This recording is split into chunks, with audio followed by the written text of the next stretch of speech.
오늘 첫 이슈는 윤석열 대통령의 취임 100일 기자회견이 예고된 17일 날 상황을 미리 가정해 보겠습니다. 먼저 영상 보고 오겠습니다.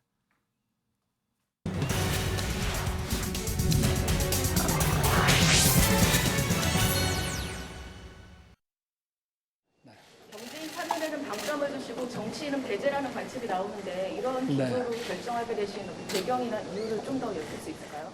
지금 전 세계적으로 이런 경제의 불안과 이런 변동성이 확대되고 있기 때문에 제일 중요한 것이 민생이고, 또 민생이라는 것은 정부도 챙겨야 되지만 경제가 또 활발히 돌아갈 때 거기에서 또 숨통이 트이는 것이기 때문에 거기에 방점을 둔 것입니다. 네.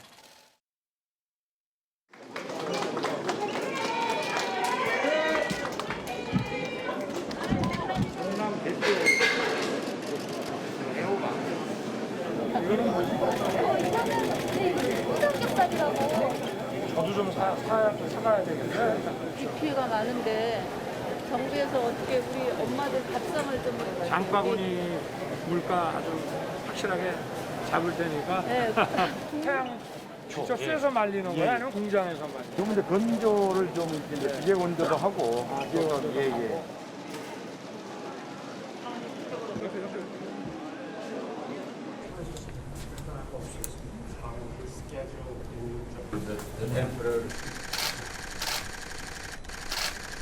오늘 전 세계가 직면한 많은 어려운 문제들의 해결 방향에 대해서 오늘 저도 아침에 기자들에게 얘기했습니다만 우리 구테레스 총장님의 그 경륜에 기초한 고견을 좀 많이 듣고 싶습니다.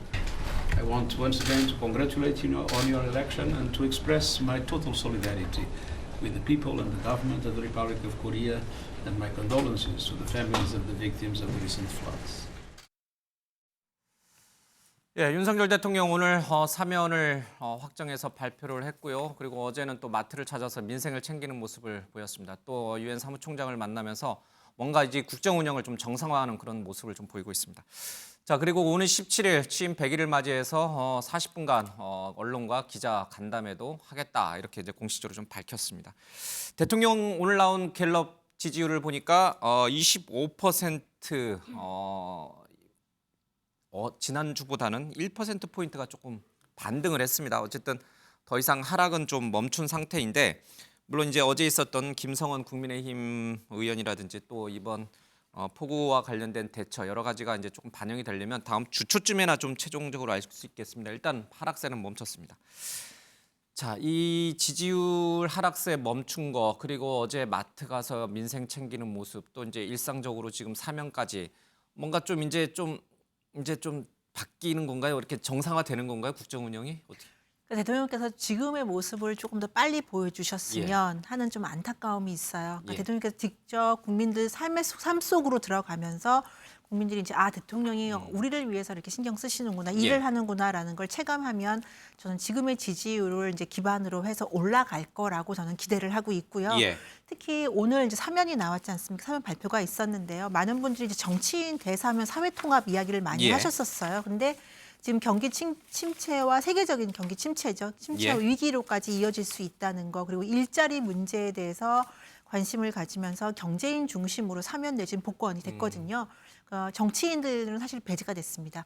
이 정치인 사면 관련해서는 지금 뭐 입장이 좀 갈리게 나오곤 있지만 저는 개인적으로는 굉장히 잘하신 결정이다라고 보는 것이, 지금 정치인 사면 특히 이명박 대통령의 김경수 전 지사 같은 경우에는 굉장히 국민 여론이 갈라져 있었고요. 오히려 부정적인 여론이 많았습니다. 그런데 지금 이렇게 논란이 되는 사면을 굳이 단행하는 것보다는 대통령께서는 민생 속으로 들어가는 것이, 국민 속으로 들어가는 것이 더 낫다라는 판단을 하신 것 같고, 그래서 물론 소수의 의견으로 대통합을 계기가 될 수도 있다라는 이야기들도 있지만 저는 이런 사면을 통해서 대통령의 진정, 국민을 위해 일하는 모습을 다시 한번 강조하면서 실질적으로 성과를 내는 모습을 보인다면 앞으로 지지율도 많은 긍정적인 평가를 받지 않을까 싶습니다.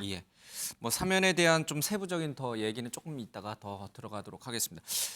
윤 대변인, 그 지금 대통령 지지율 부정평가 응답을 보니까 수혜 대처도 좀 들어가 있어요. 이제 새롭게 좀 들어가 있고, 또 긍정답에도 수해 대처를 잘했다는 또 의견이 있어요. 그러니까 이제 우리 국민은 윤 대통령, 윤석열 정부가 수해 대처를 잘했다고 보는 분들도 있는 것 같고 좀 못했다라고 보는 분들도 있는 것 같고 뭐 당연한 얘기긴 하겠습니다만은 좀 그 부분을 어떻게 평가하고 계세요?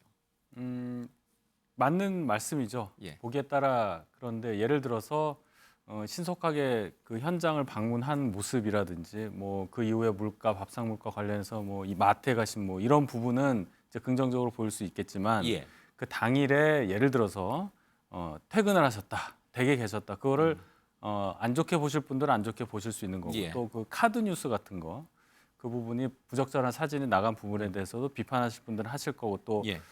죄송한 마음이다라는 것을 또 대통령실 관계자가 사과가 아니라고 했다가 사과라고 했다 이렇게 오락가락 예. 하는 모습 그런 것들은 이제 평가가 양분될 수 있는데요. 전반적으로 지금 지지율 하락 추세가 멈추고 살짝 반등하지 않았습니까? 이런 어떤 국면에서 국민들께서 가지고 계신 그 대통령다움이라는 모습이 조금 보여지는 것이 영향을 좀 끼쳤다. 그래서 예. 앞으로도 윤 대통령께서 이제 대통령으로서 본격적으로 일을 잘 하실 수 있는 그런 활동을 좀 넓히신다면 지지율은 조금씩 올라갈 수 있다 이런 기대를 한번 해봅니다.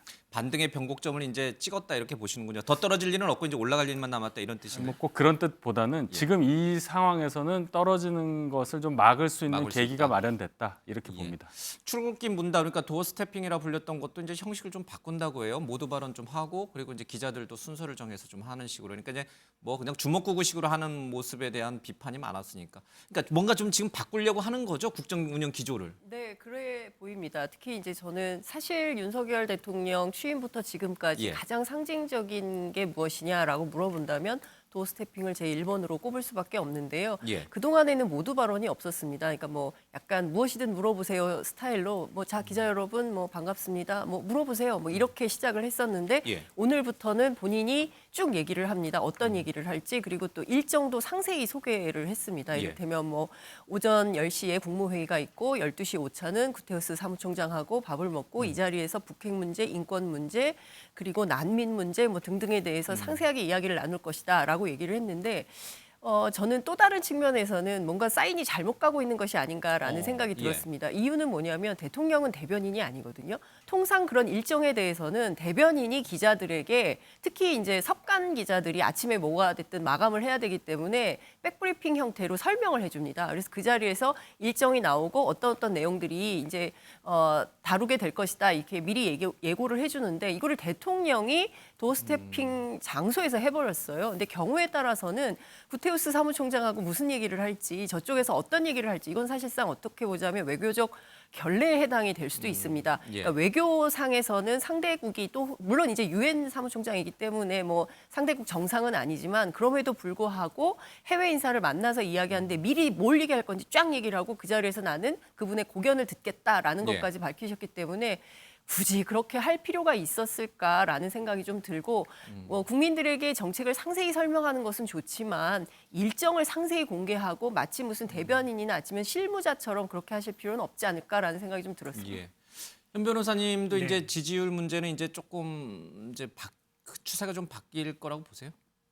봐야죠 앞으로. 왜냐하면 지금 물론 이제 말씀하신 것처럼 뭐 그동안 안 보이던 이제 민생 행보를 하고 있는 거고 어쨌든 물가 협기라든지 아니면 뭐 재난 현역에 찾아가는 것들은 맞는데 근데 이제 계속 이제 언론이라든지 뭐 야당에서 요구하는 인적 쇄신 얘기는 안 나오고 있거든요. 사람을 좀 바꾼다. 뭐 박민영 대변인 정도를 청년 대변인을 쓴다 해서 뭐 인적 쇄신 한다라고 보는 사람은 없거든요. 예. 장관도 지금 뭐 교육부 장관 사퇴했지만 복지부 장관은 아직 그대로고 뭐 결국은 아마 뭐 한동훈 장관도 하는 거 보면은 쭉 보겠습니다만 뭐 그 장관 그렇게 달라진 건 없거든요. 그러니까 전체적인 국정 기조는 바뀐 것 같지는 않습니다. 근데 말씀처럼 약간 실수를 줄이겠다.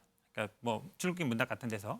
근데 사실은 이제 출국길 문답을 하긴 해야 되는데 시간은 좀 떼고 싶다. 그밖에 안 들려요. 모두 발언하는 게. 왜 그러냐면 대통령이 문답하는 걸 기다려 바로 질문을 하면 됩니다. 왜냐하면 뭐 일정이라든지 이런 것들은 공지로 다 나가는 거예요. 이미. 굳이 얘기할 필요 없거든요. 그러면 질문하면 되는데 질문도 미리 뭐 순서를 정한다. 그럼 미리 좀 정한다는 얘기거든요. 답변도 준비한다는 얘기인데 기자들의 질문이라는 거는 그날에 대해서 날카로운 질문을 하는 거거든요. 예전에도 보면은 미리 뭐 질문을 정해달라 했을 때 항상 문제됐습니다. 또 그거에 따라서 기자들이 질문을 했을 때 기자들도 스스로 자존감도 좀 생각할 수 있어서 저는 뭐 차라리 그냥 일주일에 그냥 한 번 기자회견을 한다든지 아니면 아예 없애버린다 이렇게 낫지 모두 발언하고 또 질문 정하고 한다 그러면 본래임의 이 문답은 의미가 퇴색된다 이렇게 보고 있습니다. 알겠습니다. 오늘 17일이 윤석열 대통령 취임 100일이에요, 그렇죠? 그래서 기자회견이 있을 것이다, 또 기자회견을 하지 않을 것이다, 뭐 여러 가지 설왕설래가 있었는데 오늘 대통령실이 한다라고 공식적으로 밝혔습니다. 40분간 기자들 질문을 받고 이제 응답 형식으로 하는데, 자, 우리 내부는 당일날 아침이다, 지금이 이제 당일 아침이다라고 생각하시고 기자로 변신을 했어요. 자, 대통령께서 어떤 얘기는 꼭 하셔야 될까? 뭐 그런 걸 좀 한번 좀 적어서 한번 들어서 이렇게 올려놔 주십시오. 예. 자, 이번에는 우리 현 변호사님부터 좀 해볼까요? 대통령이 그날 취임 100일 날 꼭 이 얘기는 하셔야 된다. 결국 야당과의 협치, 소통, 아마 여야 영수회담 같은 거를 물론 뭐 대통령이 먼저 얘기하는 건 없습니다. 보통 야당이 제안하고 형식은 이제 대통령이 받는 식으로 됐는데 예. 아마 말씀이 이제 야당과 협치를 하겠다. 상징적으로는 아마 물론 뭐 8월 말 돼야 아마 당 대표가 선출된다 예. 뵙니다만 선출되면 뭐 할 수도 있다든지 아니면 뭐 야당과 협치를 하겠다 정도 운을 떼면 아마 야당에서 뭐 제안하는 형식이 될 것 같거든요. 결국은 아마 지금 여당 내 상황도 아주 중요합니다만 결국은 9월에 가면 정기국회 있거든요. 정기국회 갔으면 결국은 입법이라든지 예산이라든지 이게 첫 정기국회이기 때문에 국민의힘 같은 경우 여당 같은 경우는 아마 이제 전당대회를 그때 할 거냐 말 거냐 논란이 될 수 있고 야당은 아무래도 뭐 벼르고 있겠죠. 첫 정기국회니까 이런 상황에서는 아마 정기국회 들어가기 직전쯤에 뭐 여야 영수회담 같은 걸 갖는 게 제가 보기에 협치에서 아주 좋은 상호간에 여야 간에 보여줄 수 있는 모습이 될 것 같습니다. 그러면 지금 뭐 확대명이라는 얘기가 나오는데 이재명 후보가 당대표가 되면 이재명 당대표 대 윤석열 대통령이 회담이 될 가능성이 높은 건가요? 그럴 가능성이 높죠. 지금 현재로는. 물론 시기적으로는 뭐 꼭 뭐 정기국회에 얽매일 필요는 없는 것 같고요. 어쨌든 윤석열 대통령도 예전에 이제 국회의장단 한번 얘기하고 예. 대표도 약간 뉘앙스를 띄었거든요. 그런데 결국은 아마 여야 협치의 상징적인 모습은 아마 뭐 영수회담 용어는 저도 뭐 동의하지는 않습니다만 그래도 야당 대표와의 면담. 그러니까 예전에 보면 이제 지금 뭐 정의당도 있습니다만 정의당 원내 교섭체가 아니기 때문에 뭐 1대1이 됐든 아니면 뭐 여러 사람이 만날 수도 있지만 야당과의 어쨌든 만남은 필요한 것 같습니다. 예. 대선이 끝난 지 100일 만에 대선에서 싸웠던 두 분이 나란히 또 서는 모습을 또 보는 신기한 장면을 우리가 또 목격할 수도 있겠군요. 이제 말씀하신 대로 여야 영수회담을 이제 대통령이 제안을 하신다면 알겠습니다. 자, 우리 정 기자님은 네. 시작과 쇄신이라고 쓰신 건가요? 사과와 쇄신? 사과와 예. 쇄신입니다. 일단 저는 지난 100일 윤석열 대통령과 윤석열 정부가 국민들께 보여드린 것이 무엇인가 이렇게 봤을 때 제일 눈에 띄는 것은 정책 혼선이 아니었나 싶습니다. 제일 예. 중요한 것은 만 5세 취약 연령 인하에 대해서 뭐 한다고 했다가 장관이 사퇴하고 나서 그 이튿날 바로 차관이 국회 출석해서 없던 일이 돼버렸습니다. 뿐만 아니라 노동시간 문제도 주 52시간 문제에 대해서도 장관이 전날 발표했는데 그 다음날 대통령이 출근하면서 정부 정책 아니라고 예. 공식 입장 아니라고 발표했습니다. 그리고 대형마트 의무 휴업일과 관련해서도 한다 그랬다가 또 입장을 바꿨습니다. 이를테면 정책을 다 내부에서 논의를 해서 확정된 것을 발표하는 것이 아니라 일단 발표하고 그리고 나서 여론이 나쁘면 다시 없던 일이 돼버리는 아니면 말고식의 정책 혼선에 대해서는 대통령이 반드시 사과를 하셔야 된다라는 생각이 예. 좀 들고요. 그리고 두 번째는 인사 참사와 관련된 문제입니다. 앞서 이제 그 교육부 장관 얘기도 했지만 복지부 장관도 그렇고요. 공석인 장관들이 굉장히 많이 공정위원장도 있습니다. 지금 그리고 공석이죠. 공정위원장도 그렇고요. 무엇보다 검찰총장도 지금 공석입니다. 네. 이 문제에 대해서 100일이 지나도록 답이 없다? 이것은 상당히 심각한 문제라고 생각하고요. 이 부분에 대해서 대통령이 분명한 답이 필요하다. 그리고 내부 총질 등 말실수와 관련해서 분명한 입장과 사과가 필요하다고 생각합니다. 이런 입장 없이 그냥 간다 이것은 문제이고요. 특히 저는 그 반지하 관련해서 이제 앞서 그 국정 홍보에 쓰였던 그 사진 한 장이 카드뉴스요? 네, 예. 카드뉴스. 그 사진 한 장이 주는 국민들에게 주는 헛헛한 마음. 과연 우리 대통령이 어렵고 힘든 서민의 편에 서 계시는가에 대한 의문부호를 찍게 만드는 장면이었습니다. 왜냐하면요. 김건희 여사가 나토에 방문했을 때 450만 원짜리 명품 치마를 입은 게 확인이 돼서 보수 언론들이 나서서 비판을 했었습니다. 근데 그 자리에서 숨진 여성 노동자가 바로 그 면세점에서 일하던 노동자였고 언니가 발달 장애인이었고 그리고 13살밖에 안 된 딸을 키우고 있었습니다. 그분들의 삶에 대해서도 반지하 없애겠다고 그랬어요. 앞으로 20년간에 걸쳐서. 그런데 반지하에 살고 싶어서 사는 사람들이 어디 있겠습니까? 당장 갈 곳이 어디냐. 사실 우리는 폭우보다 퇴출이 더 걱정된다 이런 말씀들을 하시고 계시거든요. 그렇기 때문에 저는 모든 정책이든 인사든 정말 다 통틀어서 100일 동안 우리가 정말 잘못했으니까 앞으로 이런 방향으로 정말 잘하겠다는 쇄신책이 나오지 않는다면 국민들께서 앞으로 더 큰 좋은 점수를 주실 수 있을까? 그것은 아니지 않냐라는 생각이 좀 들어서 꼭 두 가지는 좀 하셨으면 당부 말씀을 드리고 싶습니다. 국정운영 전반에 대한 쇄신 거기에는 뭐 인사도 문제도 네. 있을 것이고 알겠습니다. 예, 윤 대변인. 이제 국정 운영에 대해서 어떻게 구체적으로 할 거냐는 얘기가 취임 초부터 이제 나왔어야 되는데 제가 판단할 때도 국민들께서 이 정부는 어떤 나라를 만들겠다는 정부냐 하는 것에 대해서 의문을 많이 가지실 수가 있겠다는 생각이 들었어요. 윤석열 표 정책이 뭐냐? 예, 국가 운영이 뭐냐? 윤석열 대통령이 추구하는 국가의 미래가 과연 5년 후에는 어떻게 될 거냐 그런 게 이제 필요하다고 생각하는데 그 이유가 예. 치열한 대선전을 거치면서 당선이 됐고 또 정치를 하시는 과정이 굉장히 짧았고요. 압축적으로 정치 활동을 하시면서 대통령까지 당선됐기 때문에 기존에 정치를 오래 하셨던 분이 당선됐을 때보다는 어떤 국민들께서 체감할 수 있는 이 새 정부의 국정 운영 방향이 좀 구체적이지 못하다고 느끼실 부분이 있거든요. 그래서 지금도 지지율이 좀 떨어지고 하는 부분도 사실은 뭘 했느냐라고 자꾸 물어보시는데 사실은 뭘 그렇게 특별히 못했다고 보기도 뭐하고 애매한 시간이 지났습니다. 지난 석 달 동안. 그것이 국민들께 느껴지는 어떤 방향성이 부족했기 때문에도 저는 작용했다고 보기 때문에 이번 기자회견을 통해서 윤석열 대통령이 이 대한민국을 앞으로 남은 기간 동안 어떻게 운영하겠다. 그래서 그러한 방법으로 예를 들어 아까 말씀하신 여야 협치도 될 수 있고요. 인사는 어떻게 하겠다든지 이런 하위 개념의 얘기들이 받쳐주면서 국민들께서 좀 확실하게 국정 운영을 알 수 예. 있는 그런 기회가 되기를 바랍니다. 그 얘기 다 하려면 40분 너무 짧은 거 아니에요? 한 100분으로 좀 늘리셔야 되는 거 아니에요? 이 얘기 듣는 혹시 대통령실 관계자가 이 얘기 다 하려면 한 100분으로 늘려야겠다 이렇게 혹시 조정이 될지도 모르겠습니다. 알겠습니다. 예, 민희 의원께서. 저도 뭐 비슷한 이야기인데요. 저도 이제 국정의 구체적인 어젠다를 좀 제시해 줄 필요가 있다. 지금 국민들께서 궁금해하시는 게 윤석열 정부가 들어서서 어떤 이슈 중심, 어떤 정책들이 바뀔 것인가, 예. 어떤 이슈들을 우선순위를 두고 할 것인가에 대해서 궁금해하시는 분들이 있어요. 그러니까 물론 취임 초기에 연금, 교육, 노동 개혁하겠다고 말씀하셨고요. 지금 뭐 어쩔 수 없이 경제 문제는 너무나 심각한 상황 아닙니까? 경제 개혁 어떻게 하냐. 조세의 문제도 계속 나오고 있습니다. 그럼 부동산 지금 집값 문제 걱정 많이 하고 있잖아요.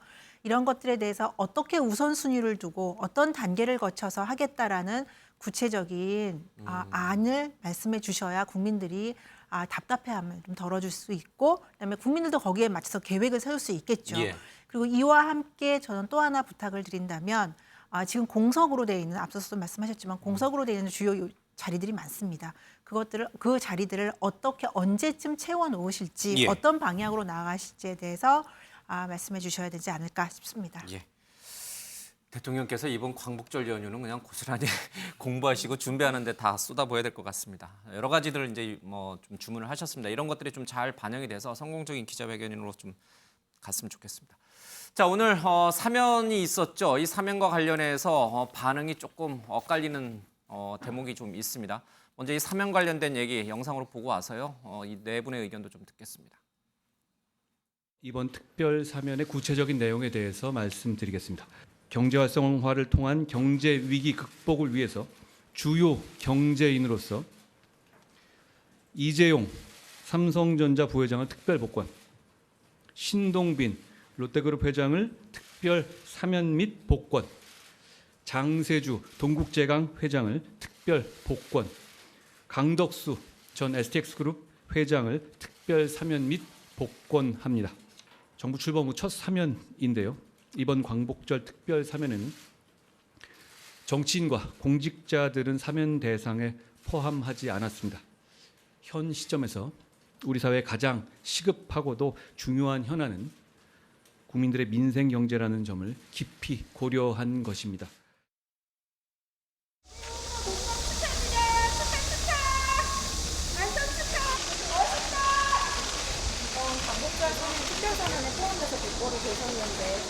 국가 경제를 위해서 열심히 뛰겠습니다.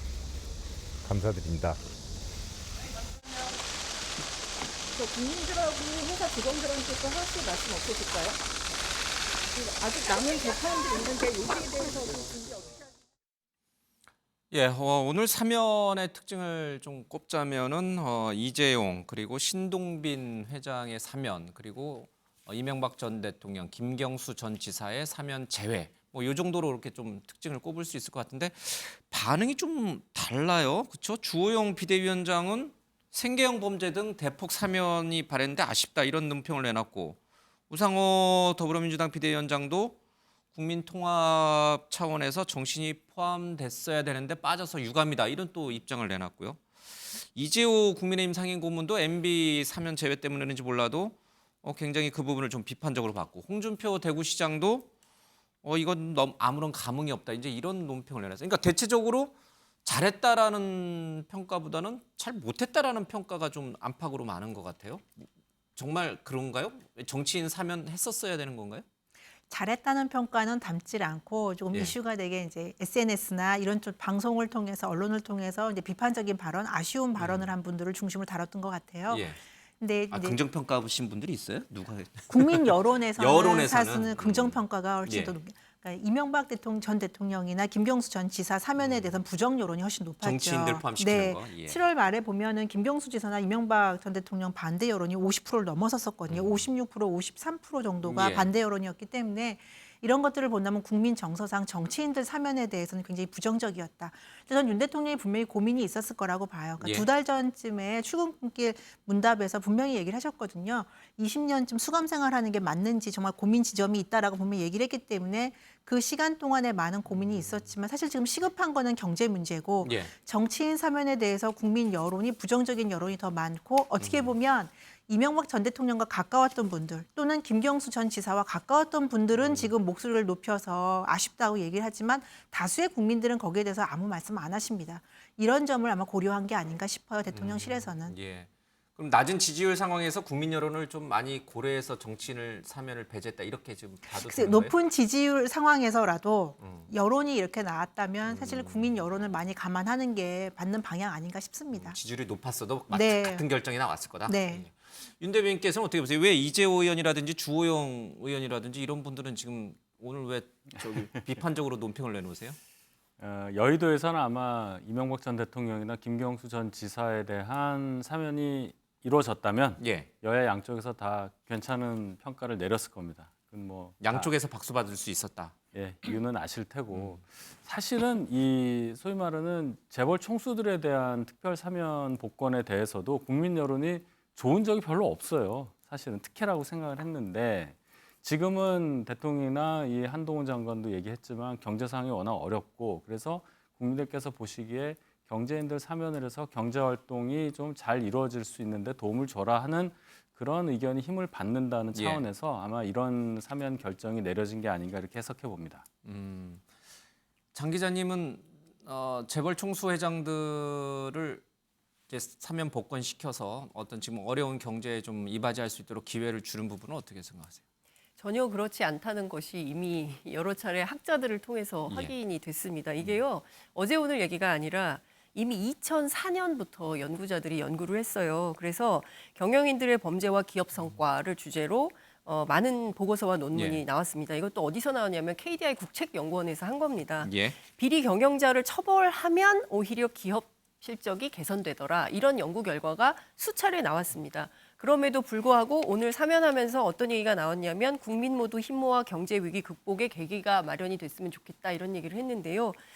그렇지 않다는 거 우리 국민들도 다 알고 있습니다. 특혜죠. 유전무죄, 무전유죄. 그래서 앞서 그 윤 대변인 말씀하신 것처럼 국민들도 재벌들에 대해서 사면해 주는 것, 특히 이 신동빈 회장, 그다음에 이재용 부회장 둘 다 무슨 죄로 갔습니까? 최순실 사태 때 뇌물죄로 감옥 갔던 거거든요. 이 문제에 대해서 엄단한다. 이 수사했던 사람이 누굽니까? 그때 국민들에게 정말 인기 받으면서 했던 윤석열 검사가 했던 수사였습니다. 그러니까 본인 스스로 자신의 정당성을 허물고 있는 거 아니냐라는 비판이 그래서 정치권에서도 나오는 것이고요. 알겠습니다. 한 번은 생각을 좀 해봤으면 좋겠다 이런 말씀을 좀 드리고 알겠습니다. 싶습니다. 이재용 부회장은 복권이 됐습니다만 또 다른 재판이 또 계속 진행 진행 중이어서 예. 어쨌든 좀 어려운 경제에 이바지할 수 있도록 좀 사면 복권 되신 분들이 더 열심히 좀 뛰었으면 좋겠습니다. 근데 민주당 쪽에서는 어때요? 지금 이명박 전 대통령 사실상 가석방된 상황이 그렇죠. 이기 때문에 이 두 분을 둘 다 사면에서 제외했으니 이제 등가, 그러니까 공정했다 이렇게 평가를 할 수 있는 건가요? 아니면 한 분이 이미 가석방 상태이니까 이거는 좀 우리 야당의 입장에서 보면 김경수 전 지사 빼주지 않은 거는 사면에서 제외시킨 것은 좀 더 서운하다 이렇게 볼 수 있는 건가요? 그걸 자꾸 비교하는 건 저는 뭐 옳지 않다고 보는데 왜 그러냐면 김경수 지사도 형기가 얼마 안 남았습니다. 내년 3월인가 5월인가 그런 거예요. 예. 사실상 어찌 보면 사면한다 해서 뭐 크게 뭐 봐주는 건 아닌 것 같고요. 저는 근데 아마 이 주호영 비대위원장 그 언급은 굉장히 의외입니다. 보통은 이제 사면을 하면 뭐 대통령의 결단을 존중한다든지 뭐 이렇게 예. 나오거든요. 그러니까요. 근데 지금 생계형 범죄에 대해서 약간 대폭 사면되길 바라는데 아쉽다. 이게 뭐 비판 얘기하니까 그건 대통령실에 물어봐라. 이거는 한마디로 얘기하면 여당의 핵심부와도 이 사면에 대한 얘기가 공감이 어느 정도 안 된 거예요. 이런 경우 잘 없거든요. 야당이라든지 뭐 시민단체라든지 아니면 예를 들어서 이재호 의원이라든지 이런 분들은 당연히 뭐 MB 사면을 바랐겠죠. 근데 야당은 당연히 뭐 재벌 사면에 대해서 반대하는 거 그동안 역할이었는데 상당히 어찌 보면 좀 의외인 거예요. 정치 예. 사면 안 할 수 있는데 보통 생계형 범죄들을 많이 사면을 해왔거든요. 그래서 이렇게 몇천 명 되지 않고 몇만 명 되는 경우도 있는데 첫 사면치고는 좀 오히려 좀 의외다라는 생각이 들고 제가 보기에는 아마 뭐 김경수 지사 같은 경우에는 뭐 이제 뭐 12월 사면 이건 의미가 없기 때문에 그런 것 같고 아마 이명박 전 대통령 같은 경우에도 가석방을 연장하다가 나중에 아마 사면할 것 같습니다. 예. 자, 다른 이슈로 넘어가겠습니다.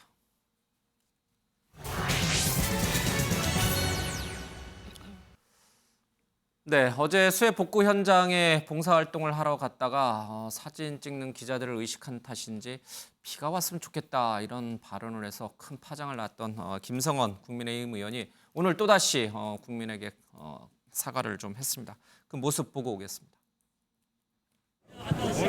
솔직히 비 좀 왔으면 좋겠다. 배춘식원님, 사진 잘 나고. 배춘식원님. 예, 존경하는 국민 여러분, 죄송합니다. 정말 죄송합니다. 저 자신이 너무나 부끄럽고 참담한 심정입니다.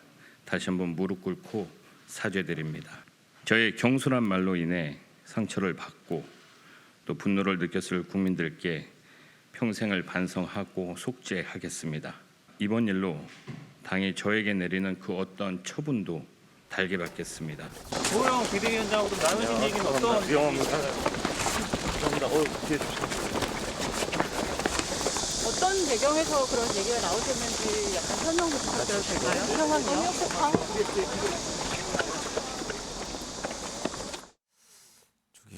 우리 윤 대변인 지금 김성원 의원이 이제 어제 그 얘기를 할 때 옆에 있던 이미자 의원이 이렇게 탁 치면서 그런 얘기 하지 말라고 탁 했는데 이미 그 앞에 카메라에 다 찍혀버렸어요, 그렇죠? 사진 잘 나오게 비가 좀 내렸으면 좋겠다. 이게 봉사활동하러 간 상황에서 이제 그런 얘기가 나와서 다들 거기 있던 현장에 있던 국민의힘 관계자들도 아주 아연실색했다는 얘기가 있더라고요. 그건 뭐 누가 들어도 그 상황에서는 다 이거는 큰 말실수다라고 생각을 할 수밖에 없는 상황이어서 예. 제가 그 질문을 어느 방송에서 받고 제가 한 말은 그냥 유구무원이다 이렇게 말씀을 드렸습니다. 왜 윤 대변인이 유구무원입니까? 제가 뭐 어떻게 해명할 수도 없고 예. 또 김성원 의원에 대한 어떤 그 행동에 대해서 어떠한 정당성도 제가 옹호할 수 있는 부분이 하나도 없다 이런 뜻인가요? 네. 그 주호영 비대위원장이 사진 찍거나 아니면은 뭐 이렇게 말실수하지 말라고 정말 막 해 떨어질 때까지 열심히 하자 그렇게 아침에 신신당부를 했잖아요. 다 전달됐을 거 아니에요, 의원들에게도. 그러니까 이 말이라는 게 순간적으로 나오는 거고 다 인식을 하고 있다가 어느 순간 뭐 긴장이 풀렸든 편한 자리든 해서 나오는 건데 어쨌든 저렇게 봉사까지 하러 간 자리에서 아마도 뭐 카메라가 있건 없건 그걸 의식해서 뭐 사람이 말을 하는 건 아니지 않습니까? 그냥 편한 자리라고 생각을 하신 것 같아요. 아니에요. 사진 잘 나오게란 말 아까 들으셨잖아요. 지금 의식하고서 하신 말씀이. 제가 현장에 없어서. 그러니까 이제 뭐 이제 화면에 나오는 것을 이제 의식은 하셨는데, 예, 예. 그게 봉사활동에 어떤 국민의힘 의원들의, 그러니까 주호영 비대위원장을 비롯한 국민의힘 의원들이 가가지고 아주 이제 비오듯 땀을 흘리면서 봉사활동한 전체적인 의미를 퇴색시키지는 않겠지만. 어쨌든 결과적으로 보면 굉장히 다 빗바란 게 됐어요. 봉사활동한 게. 그렇죠. 저 한마디 때문에. 퇴색이 됐어요. 완전히 다 퇴색이 네, 된 거죠. 네. 뭐 영상을 다 보시지는 못하셨던 분들도 예. 많으실 텐데요. 영상을 좀 보시면 지도부가 정말 고생을 많이 했거든요. 그리고 저기는 연배가 높으신 분들도 계시고 예. 물론 적은 분도 계시지만 정말 땀 흘려서 눈이 따갑다고 얘기를 할 정도로 진짜 고생을 많이 하셨어요. 김성원 의원도 더 열심히 했어요. 그 말 네, 이후에. 그런데 어쨌든 예. 저 발언 때문에 많은 당직자들, 그러니까 현역 의원들뿐 아니라 당직자들도 정말 많이 고생했고 원외 당협위원장들, 특히 서울 지역 원외 당협위원장들도 가서 제가 듣기로도 머리끝부터 발끝까지 다 정말 젖어서 땀으로 예. 젖을 정도로 일했다고 하는데 그것이 모두 다 빛이 발해서 국민들께 지금 남은 건 비판과 원성밖에 안 남은 것 같습니다. 네, 김성원 의원이 아까 기자회견에서 밝혔듯이 당에서 어떤 처분을 내리든 달게 받겠다고 했어요. 그래서 그리고 주호영 비대위원장도 윤리위에 회부할 수밖에 없는 상황이다라고 얘기를 했고 그러면 비대위가 구성이 되고 또 윤리위로 갔으니까요. 거기서 나오는 대로 잘 지켜보고요. 김성원 의원은 거기에 대해서 겸허한 자세로 받아들이고 따르면 예. 그나마 국민들께서 조금 마음이 좀 누그러지시지 않을까 싶습니다. 예. 여기서 조금 눈길이 가는 부분은 주호영 비대위원장의 어제 발언과 오늘 발언이 조금 강도가 달라졌다는 부분이에요. 어떻게 달라졌는지 화면 보겠습니다. 김성원 의원님 발언하신 것 때문에 조금 문제되고 있잖아요. 어떻게 하시는지. 그건 메이커 물어본 게 있어. 각별히 조심하라고 지금 이 차원담원 정세에 안 올려놔 하지 말라고 주의를 줬는데도 김 의원이 장난기가 좀 있어요. 평소에도. 그래서 좀 장난스럽게 한 말이었죠. 늘 보면 장난기가 좀 있어. 근데 발언하시고 나서 곧바로 사과 뜻을 하셨거든요. 그런데 큰 거 좀 봐. 큰 거. 여러분들 나오는 데가 우리가 다 찍어보면 여러분들 나온 거 없는 거 하나 크게 봐줘. 정말 이해할 수 없는 발언으로 무리를 일으켜서 정말 참담하고 국민과 당원들께 낯을 들 수 없는 그런 지경입니다. 윤리위원회 절차를 밟지 않을 수가 없을 것 같습니다. 예, 주호영 비대위원장도 이 김성원 의원의 이런 발언이 전해진 걸 보고 상당히 좀 화가 많이 좀 난 것 같습니다. 근데 이제 김성원 의원에게 화를 내야 되는데 이제 그 질문하는 기자들에게 조금 큰 거를 봐달라 이런 식으로 약간 이제 언짢은 모습도 좀 있었고.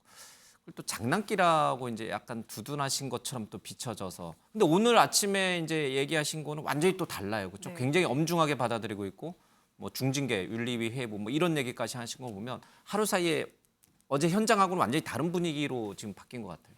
당연하죠. 그 사이에 얼마나 많은 비판이 쏟아졌습니까? 그 얘기를 다 들었기 때문에 이거 큰일 났구나 생각이 드셨겠죠. 그러니까 당연히 입장을 바꾸는 거고 저는 윤리위 회부로 끝내도 됩니까?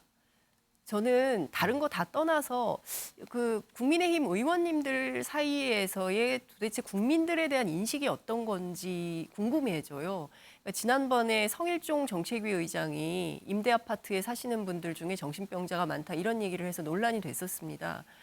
그때도 핵심이 뭐였냐면 표가 안 된다는 얘기를 했었어요. 그러니까 이번에도 비가 좀 왔으면 좋겠다 사진 그림 되게 그 얘기는 무슨 얘기냐면 막 그래서 이게 그림이 돼서 우리한테 표가 좀 됐으면 좋겠다라는 바람이 있었던 겁니다. 근데 저는 국민이 물론 표를 찍죠.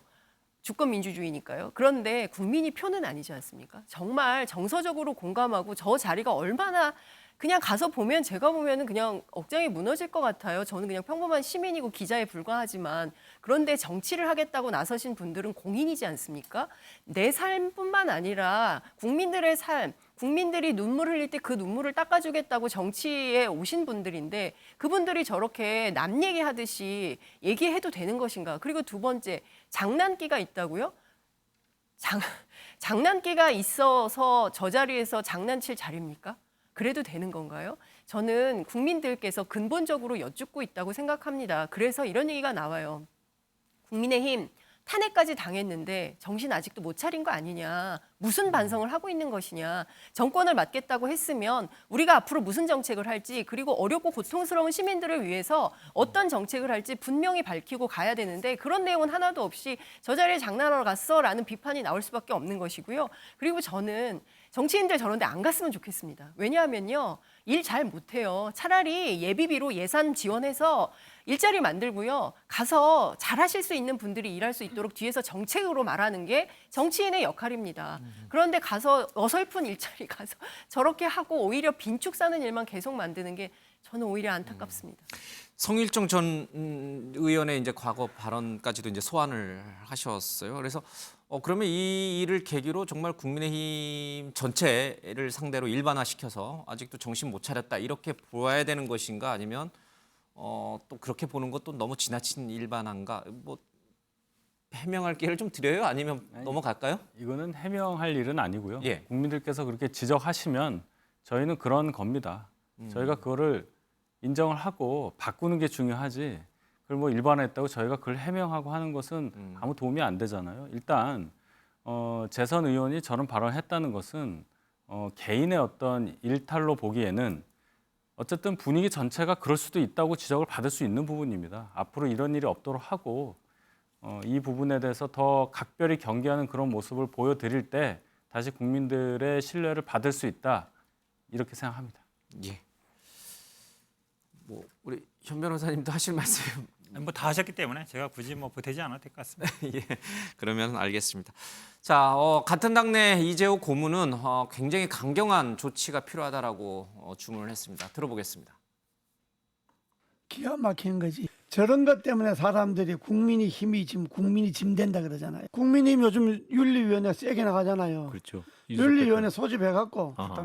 딱 윤리위원회 징계 수위가 여러 개 있잖아요. 예. 뭐 출당이에요. 저건 뭐 탈당 권유지 뭐.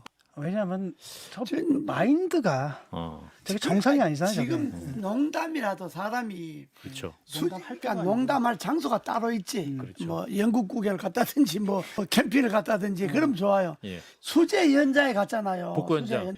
아니 사진 찍게 비전 왔으면 좋겠다. 그 사진 돌리고 공보물로 돌리겠다는 거 아닙니까? 저 정도 인식이면요. 예. 진짜 국회의원 하면 안 됩니다. 예, 이재호 고문은 뭐 탈당을 넘어서 이제 국회의원까지도 뭐 좀 못하게 해야 된다 이런 강경한 얘기를 하고 있습니다. 이재호 의원 말도 있습니다만은 이준석 대표는 이 문제에 대해서 더 저런 사진을 하나 어제 올렸어요. 쌓는 건 2년이고 무너지는 건 2주다라고 하는데 저 맥락은 무슨 맥락이에요? 그러니까 지금 김성원 의원의 그런 것까지 포함해서 상징적으로 말한 건가요? 아니면 뭐 본인 얘기 또 하신 거 본인이 있었어야 된다. 본인이 없으니까 이런 일이 벌어지냐. 그 얘기를 좀 하고 싶은 거예요. 저는 뭐 후자라고 봅니다. 예, 본인이 이제 지난 2년 동안에 예. 국민의힘이 2020년 총선 패배 이후에 있었던 선거들은 다 이기면서 결국 집권하는 데 성공을 했는데 본인에 대한 징계가 확실해지고 비대위 체제로 전환하는 지난 2주간 그동안 쌓았던 거를 다 잃어버렸다. 뭐 이런 뜻 아니겠습니까? 예. 지금 김성원 의원과는 무관하다 이렇게 보시는 거예요?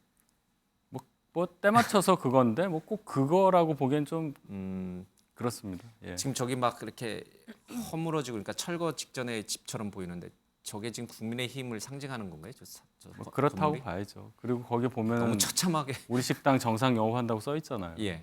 무너졌는데도 무너진 거를 모르고 가는 거다 이런 상징적인 의미를 담은 사진인데 지금 국민의힘 상황에 대해서 이제 본인이 생각하는 어떤 감정을 드러냈다고 저는 그렇게 해석이 됩니다. 그러니까요. 지금 이제 윤희석 대변인은 앞서 이제 김성원 의원 이제 발언 관련된 논란이 이제 유구무원이다. 같은 당에 속해 있는 나로서도 지금 할 말이 없다라고 이제 참담하다라는 입장을 하셨는데 이준석 대표는 아직 당원이잖아요. 당원권이 정지됐지만 그러면 저런 사진 올릴 게 아니라 같이 유구무원이다 이런 한자 성어 고사성어를 썼어야 되는 거 아닌가요? 그러니까 제가 너무 주관적인 생각이어서 지금 현재 이준석 대표의 입장이 본인이 당대표직을 어떤 면에서는 박탈을 당한 상황이고 예. 또 해명을 해도 들어주지 않는 그런 억울함 진실은 본인이 알고 있으니까 본인은 어쨌든 굉장히 비정상적인 방법으로 당대표에서 예. 내려올 수밖에 없었던 상황을 이걸 바꾸고 싶어하는 마음이 있다는 걸 충분히 이해를 하는데 당대표를 이제 전 대표라고 해야 되겠죠. 당 대표직에 계셨던 분이 당을 향해서 법적인 조치를 구하고 또 저런 풍자하는 사진을 올린 점에 대해서는 좀 많이 아쉽습니다. 다른 그냥 평범한 정치인이라면 또 모르겠는데 예. 당 대표를 하신 분이 당을 향해서 뭔가를 한다는 것에 대해서 일반 국민들도 그 부분에 대해서는 이준석 대표의 억울함이나 이런 것에 대해서 동조하시는 분들이라도 그 행위 자체에 대해서는 크게 그렇게 환영하시지는 않을 것 같아요. 지금 이런 당의 혼란상 또 낮은 대통령의 지지율을 이준석 대표가 설마 즐기는 건 아니죠? 그 같이 아파하는 차원인 거죠? 그렇게 해석해야 되죠? 즐기지 않는다고 믿고 싶고요. 예. 네, 앞서서도 이제 뭐 윤 대변인도 얘기했지만 뭐 아직 비대위가 완성이 안 됐기 때문에 아직은 당 대표입니다. 그러니까 이준석 당 대표를 지지하거나 측근들이 지금 당 상황이라든지 아니면 이준석 대표가 저렇게 징계를 받게 되고 당 대표에서 물러나는 위기에 처한 이 상황에 대해서는 어떠한 비판을 하는 것도 사실은 가능해요. 그리고 국민들께서도 그거에 대해서 예. 뭐 받아주실 거고요. 그런데 본인이 나서서 당에 저격을 한다거나 대통령이나 아니면 당 지도부를 향해서 하는 것이 과연 본인에게 얼마나 득이 될까? 뭐 이준석 대표는 또 그렇게 얘기할 수 있어요. 예. 난 내가 득 보려고 하는 거 아니다. 나는 지금 현 상황에 대해서 비판을 하는 거다라고 얘기를 할 수 있는데 평론가적 입장이 아니라 어쨌든 당대표를 했고 지금도 아직도 당대표직에 있는 책임 있는 정치인으로서는 조금 과한 좀 SNS가 아닌가 싶습니다. 예. 일부에서는 이준석 대표가 이 가처분 신청 결과에 따라서 신당을 차릴 것이다. 유승민 전 의원과 같이 그런 얘기도 좀 나오고 또 일부 여론조사에서는 국민의힘 신당이 만들어지면 국민의힘보다도 더 높은 지지를 보낼 것이다. 이런 것도 좀 나왔어요. 현 변호사님, 근데 네. 가능성이 없죠. 본인도 신당 하지는 않겠다라고 선언을 했었고요. 그렇죠. 왜 그러냐면 예를 왜 들어서 저런 여론조사를 왜 하는 거예요, 근데? 저도 잘 모르겠습니다. 어찌 보면 예. 이제 국민들의 관심이 그때 유승민 전 대표가 갑자기 뭐 또 저 당 지지율 1위 나오고 이러니까 또 유승민 대표하고 이준석 대표는 가깝지 않습니까? 어찌 보면 연대라기보다는 뭐 정치를 같이 시작한 입장이기 때문에 가까운 사이라서 둘이 합치면 뭐 지지율이 다른 사람들도 높다. 예. 그럼 뭐 사실은 이게 분열이 되거나 이럴 때는 뭐 총선 과정에 뭐 공천에 탈락하거나 그런 과정이 있어야 되는데 지금 두 분 다 이제 원해지 않습니까? 그러다 보니까 창당보다는 오히려 당내에서 당권을 잡는 게 본인들이 생존에 더 유리하거든요. 그리고 예. 지난번에 뭐 바른정당 만들어도 봤기 때문에 나가면 굉장히 힘들다는 걸 알고 있어서 제가 보기에 가능성은 별로 없는 것 같습니다. 예. 자, 비대위는 16일쯤 출범할 것 같습니다. 그 전에 주호영 비대위원장과 이준석 대표가 만날 것인가? 여러 다각도로 노력한다는 얘기는 있었습니다만 실제 실현 가능성은 굉장히 적어 보이는 것 같습니다. 주호영 비대위원장 얘기 들어보겠습니다. 비대위 출범은 언제쯤 저희가 보면 될지. 원래 오늘 좀 할 수 있을까 했는데 오늘 상임전국위원회를 소집하기 어려운 사정이 있는 모양이에요. 그래서 휴일을 넘기고 16일경을 목표로 하고 있습니다. 내일이 기자회견 예정인데 혹시 만날 계획이나 이런 건 저희들이야 만나기를 바라죠. 그래서 직간접적으로 만났으면 좋겠다는 뜻을 여러 차례 전했는데 접촉이 이루어지지 않고 있습니다. 접촉 자체가 안 된다는 그렇습니다. 예. 권성동 원내대표랄지 송일종 정책위 의장이 비대위 당연직으로 들어가는 게 맞냐? 저는 이미 입장을 밝혔습니다만 그것에 대해서는 의원총회에서 한 번 더 재임을 한 것이 그게 확고한 리더십을 제대로 정립하는데 더 좋은 방법 아니겠는가. 장제은 의원이 전략적 연대를 할 수 있다. 뭐 이런 보도들이 나왔었거든요. 안 만난 지 오래됐습니다. 네, 주호영 비대위원장이 16일 비대위 출범을 목표로 한다라고 해서 지금 비대위원들 인선 작업을 좀 하고 있는 것 같습니다. 앞서 논란을 일으켰던 김성원 의원은 좀 원래 유력했는데 제외되는 것 같고요. 또 한 명의 당연직 비대위원으로 권성동 원내대표, 당원 당규상은 들어가도록 돼 있죠, 원내대표는. 네. 그런데 이준석 아닙니다. 아니에요? 예, 원내대표하고 정책위 의장은 예. 최고위원회는 당연적으로 규정이 돼 있어요. 최고위원회는 들어가고 네, 비대위원회는 그 규정이 없고요. 비대위원은 비대위원장이 상임정국위원회의 의결을 거쳐서 임명하게 돼 있어요. 당연직에 규정이 없습니다. 그렇군요. 그러면은 권성동 원내대표가 비대위원회를 들어갈지 말지는 주호영 위원장에게 달려 있는 거예요? 상임정국위원회 의결에 따른 거죠. 예, 알겠습니다. 네. 임명은 하실 수 있죠. 들어가야 돼요? 권성동 원내대표 들어가야 돼요? 아니면 이준석 대표와 이런 혼란상 때문에 이거 곤란한 질문인 것 같지? 장 기자님께 여쭤볼게요. 어려운 질문이 있을 때마다 기자에게 화살을. 아니 윤석 대변인께서 곤란하시잖아요. 답변하시기가. 예. 네. 근데 사실 소위 이제 비윤이라고 불리우는 당내의 그 중진 이상들은 예. 권성동 원내대표에 대해서 재신임 절차가 좀 필요하다라는 입장인 것 같습니다. 예. 그러니까 홍문표 의원도 그런 입장을 밝힌 바 있는데요. 이를테면은 확실하게 한번 다지기를 하고 넘어가야 권성동 원내대표도 또 일하기가 쉬운 거 아니냐라는 내부에 이제 그런 예. 의견들이 존재하는 것 같은데요. 그리고 사실 그 주호영 비대위원장도 처음에 출발할 때 소위 윤핵관이라고 불리는 분들은 들어올 수 없을 것이다. 비대위원회 이제 이런 얘기를 했고 앞서 말씀해 주신 대로 비대위원회 구성에서 당연직으로 꼭 원내대표가 들어와야 되는 것은 아니다라고 얘기를 했습니다. 그러다가 그런데 뭐 관례상으로 들어오기 때문에 꼭 그것을 막을 필요는 없는 것 같아요라고 말을 꼬리를 흐렸기 때문에 사실상 권성동 원내대표가 당연직으로 들어오는 거 아니겠냐라고 얘기를 하고 있고요.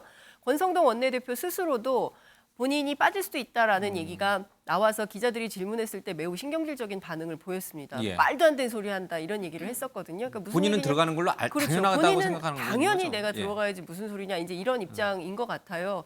근데 핵심은 그동안 사실 권성동 원내대표가 뭐 삼지 나온 얘기도 많이 나오지 않았습니까? 벌써 3번에 걸쳐서 사과를 했고 그 논란의 중심에 권성동 원내대표가 계속 있었습니다. 그렇기 때문에 정말 들어가서 제대로 된 비대위원으로 활약을 하시고 싶거든 저는 다음 주에 있을 의총에서 한번 재신임을 받고 확약을 받은 다음에 넘어가는 것이 훨씬 더 본인의 일을 위해서도 좋지 않을까라는 생각이 듭니다. 좀 뜬금없는 얘기 같습니다. 오늘 권성동 원내대표가 SNS에 조희연 서울시 교육감을 비판하는 글을 올렸어요. 그러니까 이제 본인의 지금 비대위 참여 문제 또 당내 혼란 상황에 대한 책임론 뭐 여러 가지 이제 본인을 향한 부정적인 시선이 많은 상황에서 느닷없이 조희연 교육감을 약간 저격했다고 해야 될까요? 어쨌든 초등학생 농산어촌에 유학 보내는 저 문제에 대해서 이제 조희연 교육감이 자녀는 자신은 외고 보내고 남의 자식은 이제 시골 농어촌으로 보내냐 이제 이런 식으로 이제 글을 올리는데 뭐 여러 가지 할 얘기들은 많겠습니다만 그냥 권성동 원내대표가 왜 갑자기 서울시 교육감을 이렇게 저격하는 걸 올렸을까요? 원내대표로서 이제 직무에 충실하려는 모습을 보이려는 것 같아요. 좀 공격수 역할. 아니, 그것보다는 정책 중 원내대표는 어쨌든 정책 중심이어야 되지 않습니까? 그러니까 조희연 교육감하고 물론 이 권성동 원내대표가 1대1의 관계는 아니지만 권성동 원내대표로서 정책을 중심으로 해서 교육 정책에 대해서 발언을 목소리를 높이는 것으로서 본인의 정체성을 조금 전환을 하는 것이 아닌가. 이제까지는 사실 당대표까지 겸직하면서 정무적인 판단을 많이 했고 정무적인 발언을 많이 했잖아요. 그런 차원의 발언이 아닌가 싶고요. 사실 저 지금 조희연 교육감의 저 발언 때문에 그 학부모님들 비판이 굉장합니다. 누구 맘대로 왜 저걸 갖다 규정을 갖다가 만드느냐, 누구 맘대로 만드느냐 그거 합니다. 그 부분에 대해서 아마 권성동 원내대표로서 발언을 한 게 아닌가 싶어요. 낭만 박순애 장관의 만 5세 입학 또 외고 폐지와 관련해서 맞불을 놓는 전략인가요? 그러면? 아니요, 제가 관련해서 오늘 그래서 조희연 교육감 취재를 좀 했는데요. 그러니까 본인은 이런 생각이었다는 거예요. 공화주의 가치에서 그러니까 상생의 방법이 좀 필요하다. 그러니까 점점 아이들이 이제 양극화가 되면서 도시에서 큰 아이들, 농촌에서 큰 아이들 어떻게 사는지 잘 모르기 때문에 최근에 대안교육이나 이런 것을 원하는 학부모들 사이에서는 산촌 유아기, 특히 강원도 산촌 유아기 일종의 인기고 유행이었어요. 그래서 한번 가서 체험하고 온 아이들이 훨씬 더 적응을 잘하더라라는 게 있어서 사실은 그런 붐이 좀 있었습니다. 아마 학부모님들 많이 아실 텐데요. 근데 저렇게 뭐 딱 각을 치고 도시에서 큰 애들은 도시만, 또 시골에서 큰 애들은 시골만 뭐 이럴 필요 없다. 그리고 대학에서도 뽑을 때 아이들을 그런저런 경험을 많이 한 아이들을 원하기 때문에 훨씬 대학 입학에도 유리하다. 뭐 이런 얘기들도 나오는데요. 권성동 원내대표가 저는 지난번에 그 강릉 촌놈 발언도 그렇고 약간 어떤 인식에서 도시와 농촌 혹은 도시와 시골에 대한 인식의 격차가 좀 있는 거 아닌가. 저는 이런 인식이 좀 개선돼야 될 여지가 필요하지 않을까라는 생각도 좀 듭니다. 잠깐만 한마디만 더 붙이면요. 물론 조희연 교육감의 어떤 그 취지가 어떠는지 모르겠지만 이걸 준 의무화할 생각이라고까지 얘기를 했거든요. 이것이 바람직하다, 그래서 추천한다, 학교의 프로그램으로서 방학 때 프로그램 자율적으로 참여할 수 있다, 이건 괜찮은데요. 의무화할 생각, 주원 의무화할 생각, 혁신형 학교도 얼마나 많은 비판을 받았습니까? 그래서 조희연 교육감이 사후적으로 이렇게 봉합하려는 이런 제스처는 굉장히 비겁한 제스처예요. 조희연 교육감은 항상 교육 정책 이런 식으로 해왔었거든요. 본인은 강력 권고라고 말을 했대요. 근데 기자가 준 의무화라고 썼다라고 주장하는데 저는 알겠습니다. 기자가 잘못했을 거라고 생각하지 않고요. 뭐 말하다가 했겠죠. 그런데 이제 본인의 입장은 강력 권고였다 이런 얘기를 했습니다. 오늘부터 일부 이제 보수 신문에서도 그렇고요. 사드 문제, 문재인 정부에서 있었던 그런 일들, 또 권성동 원내대표의 이제 교육감, 주의원 교육감에 대한 여러 가지 이제 비판적 시각. 이제 여당이 이제 더 이상 야당에 끌려다니지 않고 이제 뭔가 전례를 재정비해서 이제 좀 뭔가 전국의 주도권을 쥐겠다 이런 맥락도 좀 읽히는 것 같기도 합니다. 자, 오늘 한동훈 법무부 장관에 대해서 사면 얘기도 있었습니다만은 이 검수완박, 민주당이 추진했던 검수완박을 정면으로 뒤집는 여러 가지 이제 대통령 시행령을 내놨습니다. 이 문제와 관련해서 정치권이 또 시끄럽습니다. 자, 얘기 들어보겠습니다.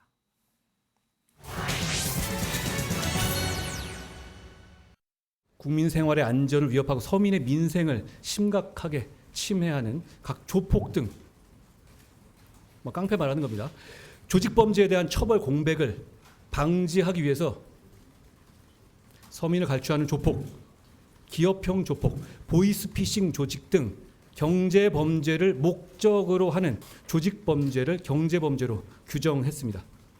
마약 밀매와 조폭을 검찰이 열심히 수사하면 안 될 공익이 있는지 한번 생각나시는 게 있는지 한번 생각해 봐 주십시오. 저는 없다고 생각합니다. 상식 있는 국민들께서도 없다고 생각하실 거라고 저는 확신합니다. 한동훈 장관이 너무 설친다. 이런 여론이 굉장히 많습니다. 급기야 본인이 직접 기존의 법을 넘어선 시행령으로 무소불위의 권력을 행사하려고 하는 모습을 보였습니다. 소통령이자 차기 대선 주자로 평가받는 한동훈 법무부 장관의 기고만장한 폭주가 끝을 모르고 있습니다. 벌써 두 번째 시행령 쿠데타를 일으키고 있는 행위는 반드시 책임을 져야 할 것입니다. 이 문제는 현 변호사가 하실 말씀이 많을 것 같은데 민주당 내에서만 한동훈 장관이 설친다는 여론이 많은 거예요? 아니면 국민 전반에 비민주당까지도 해서도 많은 거예요? 글쎄요, 제가 뭐 민주당에 속해 있다 보니까 뭐 어떻게 보는지 모르겠습니다만 뭐 꼼수 쓰는 거죠. 지금 지난번에 이제 법무부의 인사검증단 만들 때도 시행령을 만든 거거든요. 마찬가지 이제 똑같은 얘기입니다. 지금 어찌 보면 이제 지난번에 이제 6대 범죄로 돼 있지 않았습니까? 6대 범죄를 네 개를 줄이고 2개만 줄였는데 당시에 이제 부패, 경제, 공직자, 선거 이렇게 뭐 6가지 있었는데 밑에 4개를 줄였거든요. 공직자랑 선거, 방위산업, 그다음에 대형 참사를 줄였는데 그러다 보니까 이제 부패 경제만 하게 돼 있다 보니까 등이라는 이 용어 하나를 가지고 부패 경제 등. 그렇죠. 그 저 등에 이제 뭘 넣냐면 원래 공직자 직권남용이라든지 뭐 허위 공문서 작성 같은 건 공직자 범죄거든요. 거기 들어 있는 건데 그 등이 포함된다. 그리고 지금 뭐 예를 들어서 뭐 그 기부행위라든지 이것도 어찌 보면 경제다. 원래 선거 범죄거든요. 누가 봐도 이제 명백한 건데 이 등 하나로 이제 빠져나가려는 것이고 그것만이면 좋은데 지금 예를 들어 무고라든지 위종이라든지 그건 이제 원래 처음부터 없던 거거든요. 이런 것까지 이제 다 넣으려고 하고 있어서 결국은 한마디로 얘기하면 제가 보기엔 그렇습니다. 이제 민정수석 그다음에 뭐 검찰총장 역할까지 하는데 이제 국회의원까지 역할을 하겠다라고 나온 거예요. 한마디로. 예. 법을 만들겠다는 겁니다. 기본적으로 왜냐하면 입법 취지가 있는 거예요. 6대 범죄에서 2대 범죄를 줄이고 등이란 넣었는데 그 등에 넣은 거라는 얘기는 앞에 거에 준하는 성격이라 해야 되는데 사실은 지금 어찌 보면 공직자 범죄, 선거 범죄 제외된 것까지 다 넣고 있는 거라서 제가 보기에는 이렇게 간다 그러면 사실상 이제 국회 역할이 없다. 왜냐하면 뭐 입법 취지 완전히 반대하는 거거든요. 근데 이거를 가지고 또 수사하지 말라는 거냐? 수사하지 말라는 게 아니거든요. 나머지는 경찰이 수사하고 있는 겁니다. 이미 지금도 하고 있고 예전에도 하고 있었고 그걸 이제 검사가 하겠다라는 거예요. 검사가 아니면 수사를 못 한다.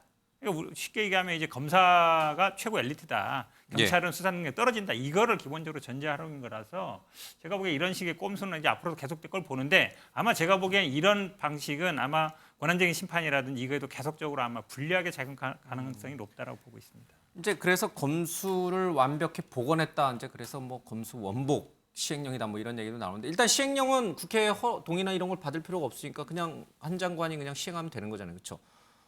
민주당에서 뭐 다시 법을 개정할지 모르겠습니다만 국민의힘 내부에서는 이게 도대체 뭐가 문제냐라는 논평도 나오던데요. 이 문제 없다고 보시는 거죠? 일단 그 6대 범죄에서 2대 범죄로 이제 축소했던 그 취지에 맞는 거죠. 6대 범죄보다 더 늘어난 건 아니에요. 근데 이 등이라는 단어가 들어감으로써 경제 또는 부패 범죄로 인식할 수 있는 혐의에 대해서 수사를 하겠다는 거지. 예를 들어 공직자 범죄 같은 경우에도 그거 해당이 없는 건 안 한다는 얘기입니다. 따라서 그 해석상의 문제 그리고 합의안에 통과된 법률안을 보면 물리적으로 글자 그대로 해석을 하면 틀린 게 없어요. 부패, 경제 범죄 등 대통령령으로 정하는 중요 범죄라고 돼 있어서 지금 그걸 중요 범죄로 정한 겁니다. 예. 그렇게 했기 때문에 이 부분에 대해서 뭐 시행령 쿠데타라든지 이렇게 과한 단어로 말씀하시는 게 좀 그렇고, 더 추가적으로 말씀드릴 것은 이 합의안에 의한 통과된 이 등자 들어가는 이 조항은요, 민주당에서 결국은 합의해서 국회에서 통과시킨 거예요. 그리고 이 지점, 요럴 수 있다는, 문제 삼을 수 있다는 부분에 대해서 이미 이수진 의원 등 민주당 내에서도 의견을 냈었습니다. 그런데도 민주당 지도부에서 이렇게 간 거예요. 그리고 마음대로 통과시킨 거 아닙니까? 취임 며칠 전에. 그렇기 때문에 이 부분에 대해서 이렇게까지 얘기할 상황인가? 뒤늦게 저는 좀 합의해 죽은 뒤늦게. 합의해 준 게 아니라 그렇게 통과시켰잖아요. 민주당 예. 주도로. 그래놓고 이제 와서 그 조항에 의해서 시행령을 만들었는데 여기에 대해서 뭐 쿠데타니 뭐니 하는 것은 글쎄요. 법안을 그렇게 졸속으로 통과를 시키니까 이런 일 있는 거 아니냐라는 비판도 받을 수 있는 것이고, 알았으면서 이제 와서 왜 이렇게 하냐, 결국 한동훈 장관 띄워주기밖에 안 되는 거 아니냐, 이런 지적도 있다는 것을 말씀드립니다. 한동훈 장관이 민주당 지도보다 조금 더 머리가 똑똑했네요. 예, 예. 그건 아니고요. 이거는 당시에 논란이 됐었습니다. 원래는 중이 나왔죠. 경제범죄 중 이제 대통령으로 정하는 거였는데 아마 이제 박병석 국회의장이 이제 좀 타협책을 낸 거죠. 등으로 넣은 건데 사실은 저는 중으로 했어도 충분히 했을 거예요. 왜냐하면 지금 예를 들어서 이런 거죠. 그러니까 뭐 직권남용 이것도 이제 부패병자나 경제범죄 들어간다라고 우기면 되는 거거든요. 그래서 등이냐 중이냐 핵심적인 건 아니에요. 물론 이제 등이라 넣었으니까 빠져나올 팀이 조금 있는 건 맞는데 예. 사실은 그렇게 중으로 했어도 충분히 제가 보기에 시행령 만들고 우기겠죠. 이것도 부패범죄다 아니면은 뭐 경제범죄다 이렇게 나왔을 것 같습니다. 지금 앞서 사면 얘기 잠깐 했습니다마는 지금 정치인 사면이 제외된 것이 한동훈 장관이 완강하게 반대 입장을 강력하게 펼쳤기 때문에 그런 것이다라는 이제 일부 언론 보도도 있더라고요. 대통령이 그래서 뜻을 접은 거라고. 그리고 지금 뭐 각종 여론조사에서 여전히 이제 차기 유력한 지도자로 자꾸 한동훈 장관 꼽히고 있고, 또 이런 법안 같은 거 내는 걸 보면 점점 이렇게 거물급으로 자꾸 성장해 가는 것처럼 보여요. 지금 위상도 그래지는 것 같고. 근데 저는 이 정도면 한동훈 장관은 법무부 장관 그만하시고 정치하셔야 된다고 생각합니다. 왜냐하면요, 그 대개의 경우는 그 장관은요 대통령을 보좌하는 일을 하는 것입니다. 그렇기 예. 때문에 차기 지도자 여론조사할 때 전화해서 여론조사 기관에 전화해서 빼달라고 얘기를 해요. 유시민 작가가 그랬고요. 그런 분들이 꽤 많이 있었습니다. 과거에. 근데 저분 그랬다는 소식을 과문한 탓인지 저는 아직 듣지 못했습니다. 그리고 두 번째, 사실상의 아니라고 주장을 하지만 입법권을 허무는 시행령 정치를 하고 있는 거예요. 아니라고는 하지만. 특히 다른 거 다 떠나서 공직자 범죄, 선거 범죄 등과 관련해서 검찰이 하겠다는 거거든요. 그런데 시계를 거꾸로 돌려서 잘 생각을 해보면요. 우리가 검경 수사권 조정에 합의를 하고, 그리고 그동안 검찰이 기소와 수사를 독점했던 것에서 분리해서 권한을 예. 좀 분리해서 나누자. 그리고 고위공직자 비리수사처를 만들고 경찰 그리고 중수청을 만들어서 수사 역량을 강화하자. 그리고 기소는 기소대로, 기소청, 수사청을 분리하자. 그래서 형사사법 체계를 새롭게 만들자라고 예. 이미 오래전부터 얘기를 하고 지금까지 진도를 뺀 건데요. 근데 이 상황에서 사실 한동훈 장관이 역행하고 있으면서 자, 문제 생기는 거 지금 하나하나 다 국회로 불러주세요. 거기서 제가 다 설명하겠습니다. 자꾸 정치적으로 언어로 얘기하지 말고 본인하고 얘기하자고 말을 하고 있는 거거든요. 근데 저는 이게 장관의 태도인지 아니면 정치인의 태도인지 이게 조금 헷갈리는 측면이 있습니다. 그래서 저는 지금 어쨌든 전반적으로 보면 사실상 과거로 다시 돌아가서 검사 예. 제일주의, 물론 뭐 한동훈 장관이 그 조선 제일검으로 평가받는 뭐 그런 분이라고 하긴 합니다만, 이런 방식이면 사실 우리가 다시 원점에서 다시 재논의를 해야 되는 이런 상황이기 때문에 이건 좀 과한 거 아닌가라는 비판도 가능할 것 같습니다. 그 부분은 제가 좀 말씀을 드릴게. 윤석열 대통령 취임 직전에 검수완박 법안을 무리하게 통과시키지 않았다면 한동훈 장관이 이렇게 할 일이 없었겠죠. 그렇게 했기 때문에 법무부 장관 입장에서는 법무부가 정식으로 헌재 권한쟁의를 신청했지 않습니까? 권한쟁의 심판을 청구했기 때문에 공식적으로 국회 결정에 대해서 이의를 제기한 거예요. 그러면 거기에 따라서 일을 하는 겁니다. 그건 당연한 거고, 그런 상황에서 뭐 경찰국 설치도 마찬가지입니다. 그래서 원인을 무리하게 검수완박 법안을 통과시킨 민주당의 국회 운영에서 찾아야지 한동훈 장관이 먼저 뭔가를 시도한 건 아니라고 봅니다. 법무부가 뭘 먼저 하는 부서는 아니잖아요. 한마디 하면요. 그러니까 행정부라는 건 법을 집행하는 기관입니다. 그리고 국회는 법을 만드는 기관이죠. 어쨌든 이게 사법부라는 건 법을 판단하는 기관이고 분리되어 있는 겁니다. 근데 사실은 절차적인 문제가 있기 때문에 권한쟁의 심판을 했다. 근데 결정 나오기 전에 나는 그 법을 못 지키겠다, 준수 못 하겠다 이렇게 나오는 거거든요. 그거 자체가 기본적으로 상권 불입에 반하는 겁니다. 권한쟁의 심판했으면 결과를 기다리고 만약에 거기서 위법하다 그러면 그 절차에 따르면 되는 거예요. 근데 그거는 법무부가 할 일은 아니죠. 알겠습니다. 국회가 할 일이죠. 그러니까 그 제가 보기에는 결정이 한동훈 장관이 기본적으로 행정부 장관으로서의 역할을 하는 게 아니라 사실 국회의원 입법부 역할을 하고 있는 거예요. 그게 어찌 보면 기본적으로 도를 넘는 거죠. 그 결정이 나오기 전에 수사 공백 등 뭔가 행정 처리에 있어서 미흡한 부분이 발생할 수 있는 것을 방치하는 것 또한 장관의 임무는 아닐 거다 이런 말씀 덧붙입니다. 방치될 일 전혀 없고요. 6대 범죄를 줄였을 때도 경찰이 다 수사했습니다. 그걸 알겠습니다. 다시 2대 범죄를 줄인 거기 때문에 경찰이 그냥 수사하게 두면 돼요. 그걸 왜 꼭 검사가 해야 되죠? 알겠습니다. 민주당 얘기로 건너가야 되는데 지금 시간이 좀 애매합니다. 장 기자님이 아까 이 정도 되면은 이제 한동훈 장관이 차라리 정치를 해라 이런 얘기를 하는데 나오시지 않을까요? 내후년 총선에? 총선이요? 예. 그거는 뭐 두고 봐야 되는 문제고요. 제가 보기에 한동훈 법무부 장관은 윤석열 대통령의 그 정부 하에서 정말 충실한 법무부 장관으로서의 역할을 제 방점을 찍고 있다고 봐요. 잘하고 있다. 근데 저는 그렇게 개인적으로 그렇게 봅니다. 그리고 특히나 지금 국회에서 한동훈 장관의 그 태도가 잘 관련해서 이슈가 많이 나오고 있는데요. 노무현 전 대통령 당시에 이해찬 총리를 보신다면 다시 한번 그 영상을 돌려보신다면 한동훈 장관에 대한 그 태도 문제에 대해서는 민주당이 할 말이 없지 않을까라는 생각이 들어요. 그래서 이 문제는 앞서서 거듭 말씀드리지만 민주당이 무리하게 물어붙인 법에 대한 공백을 메꾸기 위한 법무부 차원에서의 노력이라고 봅니다. 알겠습니다.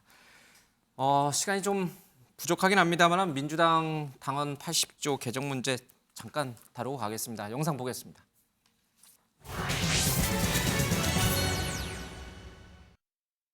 제가 언제 이재명 후보의 사법 리스크를 거론한 적이 있던가요? 개인의 리스크가 당 전체의 리스크로 번져나가는 일을 막기 위한 최소한의 안전장치다. 이런 생각을 하고 있다. 네. 그러니 당헌 80조 개정에 대해서 반대해야 되는 것 아니냐. 저는 그 의견을 얘기했어요. 전당대회가 그 사법 리스크 논란으로 갔어도 안 된다고 저는 생각하기 때문에 그렇고 아는 바가 하나도 없기 때문에 할 말도 없습니다. 관심도 없어요. 지금은. 부정부패로 기소됐을 경우에 이제 당원의 직무를 정지시키는 이른바 당원 80조 조항을 개정하는 문제. 최근 돌아가는 여론은 이거 그냥 둬라, 개정하지 말아라는 쪽이 조금 점점 많아지고 있네요. 어떻게 지금 여론은 움직이고 있나요? 전반적으로 보면 16일 날 그 의총이 예정이 돼 있는데 이 의총장에서 토론하자는 게 박용진 후보의 주장인 것 같고요. 그것에 대해서 지금 원내 지도부 그리고 또 이재명 의원 측에서는 좀 반대하는 기류가 좀 있는 것 같습니다. 국민 여론은 어느 쪽이 좀 많아요? 국민 여론은 제가 조사를 해보지 않아서 잘 모르겠습니다. 저게 이재명 지키기로 이렇게 부정적으로 보시는 분들이 이재명 지키기다. 저 조항은 이제 사법 리스크를 떠안고 있기 때문에 이렇게 보시는 것 같아요. 이재명 지키기도 뭐든 이해가 안 가는 것은 저게 2015년에 민주당에서 혁신위원회를 발족시켜서 혁신위원회의 어떤 대표적인 혁신 사례. 사례로 저게 통과된 거예요. 그때 김상곤 당시 혁신위원장이 뭐라고 그랬냐면 기득권을 타파하기 위해서 만든 거다. 그래서 굉장히 지지를 받고 당 내에서는 그래서 통과시킨 건데 도대체 7년 사이에 무슨 사정 변경이 있었길래 갑자기 저거를 바꾸자고 하는지 그 논리 구조를 이해할 수가 없습니다. 유인태 전 의원도 이제 바로 이 부분을 좀 지적을 하시거든요. 그럼에도 불구하고 왜 바꿔야 돼요? 이게 결국은 아마 야당이 됐고 물론 말씀처럼 사실은 뭐 그때도 야당이었습니다. 야당이 된 건 맞는데 기소와 동시에로 돼 있거든요. 기소하면 이제 정지되는 돼 있는데 지금 어쨌든 뭐 윤석열 대통령도 검찰총장 출신이고 그다음에 지금 한동훈 장관이 뭐 검찰을 다 장악하고 있고 경찰도 결국은 장악하고 있으면 결국은 야당에 대한 수사를 할 거다라는 게 대체적인 예상이거든요. 그러면 사실은 기소와 동시에 정지된다. 그러면 사실은 근데 규정은 이렇게 돼 있습니다. 사무총장이 각급 당직자하게 돼 있거든요. 그러니까 사무총장이 어찌 보면 이제 당대표를 직무 정지하는 그런 상황이 올 수도 있는 상황이라서 뭐 민주당이 야당된 입장이고 지금 정부 여당이 기본적으로 뭐 검찰 경찰을 장악해서 야당을 수사하는 입장에서는 그런 우려는 안 할 수가 없는 거죠. 그리고 기본적으로 제가 봐도 예를 들어서 뭐 할 수 있다. 이렇게 되는 게 맞는 예. 것 같아요. 왜냐하면 무조건 한다 그러면 재량의 여지가 없는 거거든요. 아니면 뭐 확정 1심 판결이라든지 아니면 대법원 확정이라든지 이렇게 가는 게 저는 기본적으로 맞다고 보고 있습니다. 그러면 관건은 윤석열 정부에서 검찰이 정치 탄압용으로 이 수사 안 하면 되는 거잖아요. 그러니까 이제 정치 탄압을 성 수사를 안 하면 되는 거잖아요. 그렇게 안 할 이 얘기는 바꿔 말하면 뭐가 되냐면요. 문재인 정부 시절에 검찰은 여당 편을 들어줬다는 얘기밖에 안 돼요. 이게 정말 그렇게 문제가 됐고 그 당시에 문재인 대통령 전 대통령의 예. 당대표 시절에 김상곤 위원장이 바꿨더라도 그러면 그 이후에 문제점을 제시하고 바꿨어야죠. 근데 문재인 정부 5년 동안에 너무나 그 룰을 잘 지키고 있다가 이제 와서 갑자기 바꾼다. 윤석열 대통령이 되니까 바꾼다. 게다가 한동훈 법무부 장관이 되니까 바꾼다.